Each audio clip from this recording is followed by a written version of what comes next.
Um, in, in northern Canada, I mean, I don't think it's a secret to anybody that northern Canada has a lot of social and economic issues and challenges.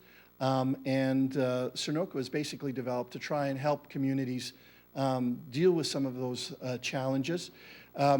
It is obviously a research network that looks primarily at the social economy, the so-called third sector that was mentioned earlier. But we also are interested in the relationship between this third sector with the private sector and with the government sector as well. So we're trying to take a more holistic perspective than perhaps some of the other social economy research networks in Canada are doing. We are, as was mentioned earlier, a network of researchers funded by the Social Sciences Humanities Research Council. We started in 2006. I know it was confusing with some of the start and end dates. We started in 2006, and we go till officially till 2011, but in fact we're going to 2012. We got an extension. It took us a year and a half to get started, primarily because we decided that rather than have this research institute organized and run out of a southern university, that's something that the Social Economy Research, the Social Science Humanities Research Council of Canada had only funded projects out of southern. They had never funded a project out of a territorial organization. We were the first. We insisted that the Southcott be based in the north and run out of Yukon College, but also out of other organizations in the other regions of the Canadian North. It took us a year and a half to get them to agree to that, and so we were delayed somewhat. But the project itself is built around 5 main organizations, community partners. They are the 3 territorial colleges, Yukon College in the Yukon, Aurora College in the Northwest Territories, and Nunavut Arctic College in Nunavut, but more specifically, the research institutes of those. So here at Yukon College, the Northern Research Institute, the Aurora Research Institute in the NWT, and the Nunavut Research Institute in Nunavut. We also have partners in Labrador and Nunavik, which are the other 2 areas that we're concerned with. Our boundaries were defined for us before we started by SSHRC. They told us, this is your north, rather than get into debate which north we're going to talk about. They told us, but that was okay. They were going to give us they were almost $2 million, so we weren't going to complain too much. And we've been quite successful in getting those 5 regions together. We have in Labrador, the Labrador Institute, linked with Memorial University, is our main partner in Labrador. And in Nunavik, it's the Makivik Corporation, which is our major partner there. And so those are the major players. And what we've been doing is we've been organizing projects in both across the region, but also in specific regions. As was mentioned before, the North is not just one unitary whole. There's a lot of differences. And so we have different groups and organizations looking at specific areas in each region. And so today we'll primarily be talking about the Yukon, but we do have people from other areas here today. Ed McKenna will be talking right after me from Nunavut. So they will be talking a bit about some of the work that's been done in the other areas of the Canadian North. We're basically organized around a structure where we have 4 main research themes, and each of these themes is headed by a coordinating researcher. The first theme, theme 1, is the theme dealing with a general picture or portrait, if you will, of the social economy in the North. What is the social economy in the North? How does it differ from the South? How important is it in the North? And that's the main research question that we're looking at in this theme, which as mentioned earlier, I'm in charge of. We have another theme, which is, and the rest of the themes are based on the particular aspects of the North that we feel need to be investigated in depth. And obviously in the North, our resource dependence is very important, so we have a theme looking at the resource dependence, resource regimes as we call it, in the social economy in the North. That's led by Brenda Parley at the University of Alberta. Unfortunately, Brenda couldn't be here today, but we do have one of her research associates with us today, and he'll be talking a bit about Brenda's work and the work of that theme later on. Theme 3 is looking at the state. You know, the history of colonialism in the North is nothing new to people who live in the North. The role of governments, the role of the state is very important in the North. And so we've had a theme of research and specific research projects looking at this aspect. And this theme is led by Frances Abel at Carleton University. Finally, obviously, Indigenous communities are key to the Canadian North. And so we obviously have a theme based on the importance of the social economy in Indigenous communities, and in particular looking at the mixed economy, the importance of the relationship between the traditional activities, wage labor, and other forms of development in these Indigenous communities. And David Natcher from the University of Saskatchewan is the lead in that, and he will be talking later on today about work in that particular area. We have an organizing committee. As I said, I've already listed the groups. This is a list of the peoples who are in charge of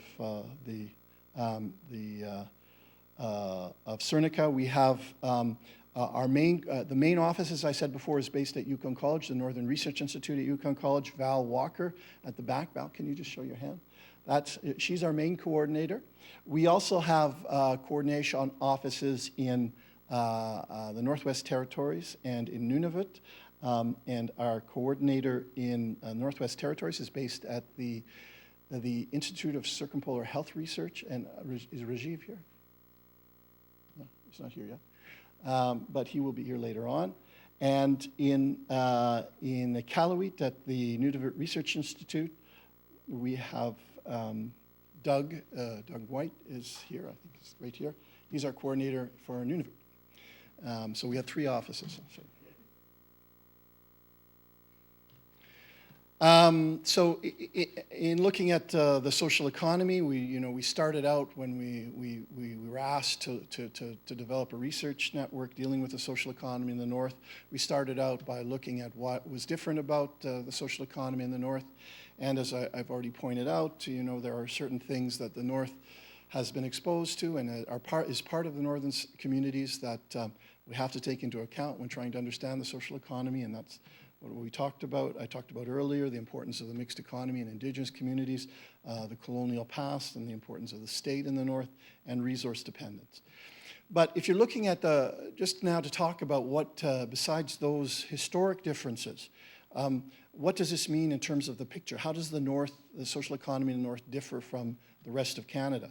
Well, one of the first things that we found out is that, in fact, the North has the highest percentage of social economy organizations in Canada, meaning that compared to all the other regions of Canada, our social economy organizations are the largest in terms of the community economy. And so that's something that we found out at the very beginning, and that's something that we're looking into to a greater extent to try and find out why that's the case. We are looking at what do northern social economy organizations do and how those organizations differ from organizations in other regions. Once again, we don't have time to go into detail.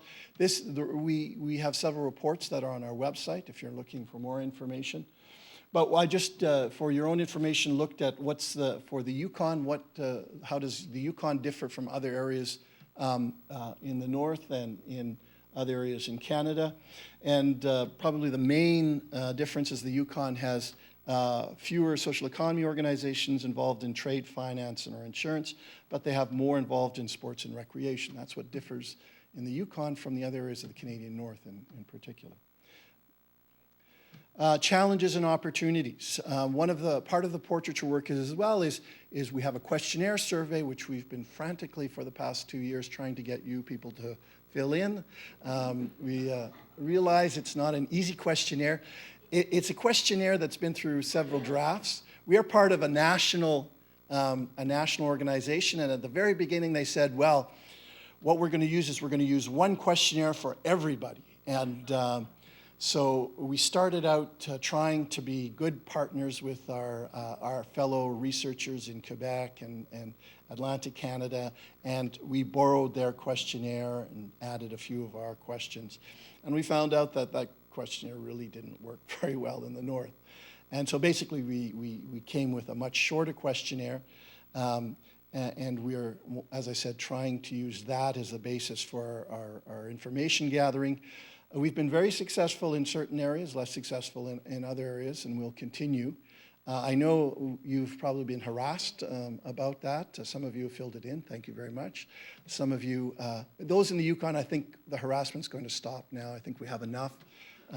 We're going to concentrate our harassment in other areas of the north, but I think in the Yukon we've gotten a fairly good sample size. We have, I think, about 170 social economy organizations in the Yukon have filled in the questionnaire, so that's pretty good. So what does that information tell us about the challenges and opportunities of social economy in the north? And I'll end here just by summing up what we know now. Once again, I don't have time to go into great detail, but these are going to be in reports that are going to be put up on the web over the next couple of months. The biggest challenges facing social economy organizations in the north is organizational capacity, looking at to how they can run their particular organizations, and questions related to that are the main aspect.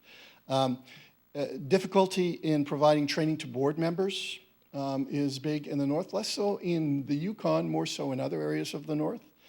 Difficulty providing staff training and development is another issue that's of concern to many of your organizations. Difficulty obtaining the type of paid staff that the organization needs is another question. And finally, another thing that's been pointed, not so much in the questionnaire, because our questionnaire was problematic in that it didn't allow people to give general, or didn't really allow too much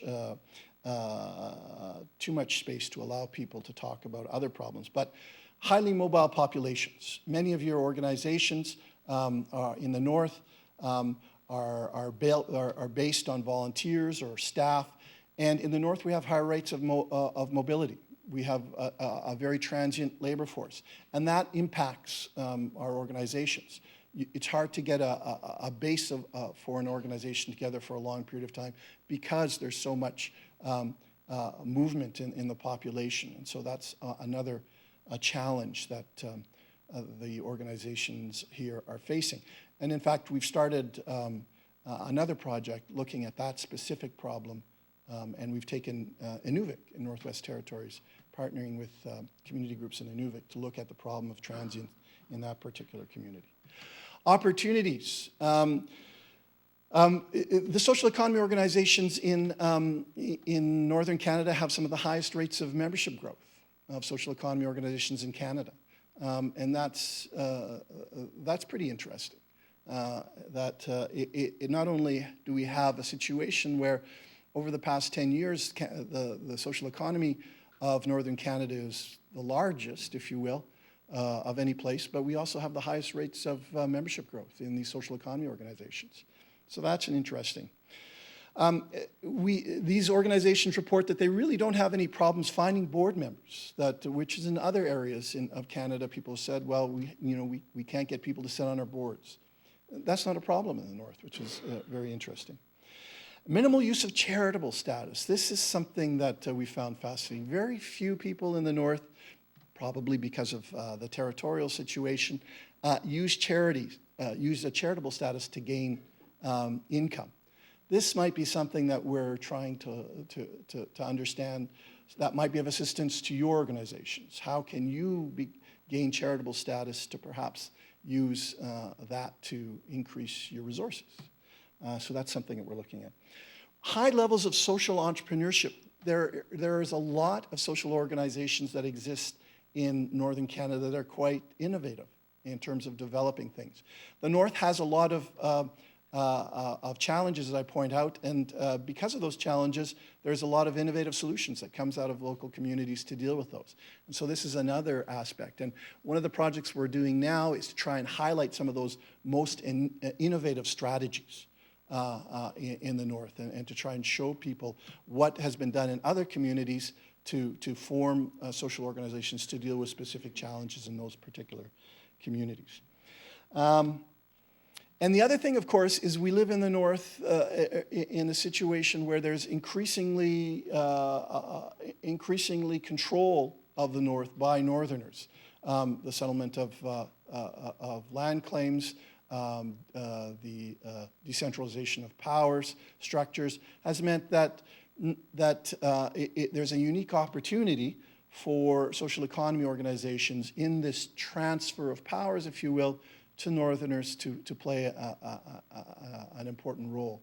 And so that's another opportunity that we are interested in looking at in terms of our research for portraiture of the social economy in Northern Canada.